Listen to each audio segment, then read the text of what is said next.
Hablar de la problemática delincuencial no es un tema menor. Evidentemente, en los últimos 30 años tenemos que decir que ha mutado notablemente la delincuencia. Cuando digo mutado es que ha cambiado la forma de actuar, el modus operandi. Ahora parecería que hay un común denominador que es la violencia. ¿Por qué digo esto? Porque la violencia aparece cotidianamente y lamentablemente como un regulador de vida. Y esto no es ajeno, lamentablemente, a lo que es desviación social y lo que es delincuencial concretamente. ¿Por qué digo esto? Porque me remonto a 30 años atrás, para no ir más lejos y quedarme en tiempos pretéritos. Porque indudablemente se ha resquebrajado un tema que tiene una clara connotación cultural, social, y lo que podríamos llamar la delincuencia o el delincuente, y ya llevado al plano a lo mejor hasta de la sociedad carcelaria, es decir, el individuo prisionalizado ha mutado.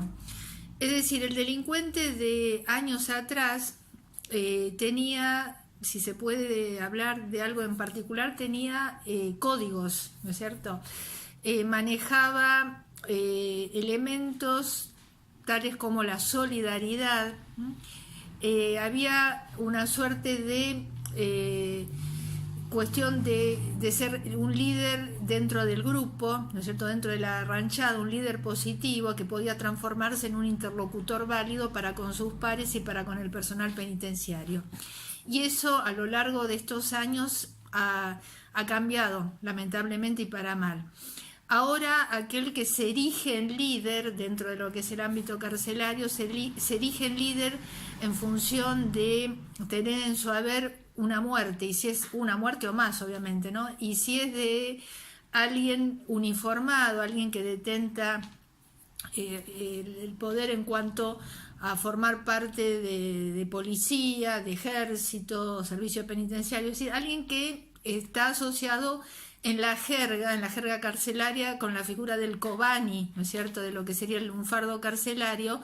Eso posiciona mejor al delincuente, es decir, el que está en términos de lunfardo o argot carcelario, el que está por boleta, por haber matado, por haber boleteado a alguien, y si ese alguien, esa víctima, ha formado parte de una fuerza, lo posiciona mejor. Por eso es que me enfoco en este punto en concreto, que ha mutado mucho en ese sentido la población penal. También otro elemento que ha jugado en contra es el tema droga. Eso ha hecho perder valores de todo tipo, una despersonalización, la pérdida del valor por la vida del otro, ¿no es cierto? Ya el individuo se ha transformado en una cosa, es decir, de sujeto ha pasado a objeto. Entonces una cosa es descartable, puede eliminarse, puede transformarse. Tal es así que mi vida vale lo que puede valer el celular que ostento. Entonces a ese punto hemos llegado. Y respecto a dónde se origina, cuál podría ser el factor o la causa, la etiología de que esto ocurra, uno de los factores que podemos manejar, la disfuncionalidad que se produce en el núcleo primario socializador, que es la familia. Evidentemente parecería que hay una suerte de desdibujamiento de esos roles parentales, tanto el rol masculino como el femenino, en cuanto al ejercicio de tales, ¿no es cierto? Escuchamos muchas veces, dentro de lo que es ya la población penal, hablar de respecto del rol paterno, del rol del padre o aquel que ejerció o intentó ejercer esta función, y mi padre o mi viejo, más que padre, es un amigo, ¿no? Él salíamos juntos.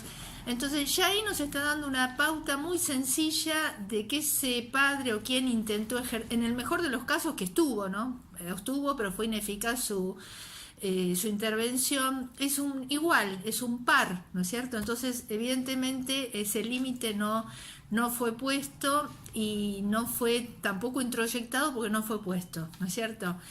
La permisibilidad materna o directamente esa ausencia materna que se ve reflejada en esa madre negadora, es decir, niega el delito, niega la desviación de su hijo, de su hija, evidentemente, ¿no es cierto? Entonces, el negar esa desviación, ¿por qué lo niega? Porque lo toma como si en realidad esa desviación y la imputación o la condena que viene a posteriori para su hijo, en realidad es una condena para ella misma, ¿no es cierto? Como una herida narcisista. Hay toda una variante muy interesante de esta ineficacia o ineficiencia, o ambas cosas a la vez, de los roles paterno y materno. Y yo creo o insisto que fundamentalmente esto se basa en esa mala conformación de ese núcleo primario que es la familia. El núcleo, cuando hay fallas de ese tipo, probablemente eso va a llevar a una desviación, a lo mejor sin llegar a lo que es la delincuencia propiamente dicho, pero una desviación en cuanto al abuso de drogas, a la adicción, y en muchísimos casos la adicción está íntimamente, o es el primer paso para después llegar a la delincuencia. Respecto de la impronta o la situación que vive aquel que pasa por primera vez por la situación de encierro, es algo muy particular, ¿no es cierto? Esa cuestión que se plantea respecto de aquel que por primera vez va a pasar por esa cuestión de prisionarización. ¿Qué es lo que ocurre? La incertidumbre, ¿no es cierto?, ¿qué me espera? O todo lo fantasmagórico que se va erigiendo respecto a lo que es la cárcel y en la jerga la tumba. Cuando se habla de la cárcel, la tumba, lo tumbero, estar muerto en vida, ¿no es cierto? Entonces eso también se genera en el imaginario popular un montón de cuestiones. La imagen de cárcel, de encierro, alimenta el morbo, ¿no es cierto? Entonces esto ocurre particularmente, y lo vemos, ¿no es cierto? Muy pocas veces aparecen noticias porque no tienen gancho, ¿no es cierto? No atrapan de alguien que se recuperó,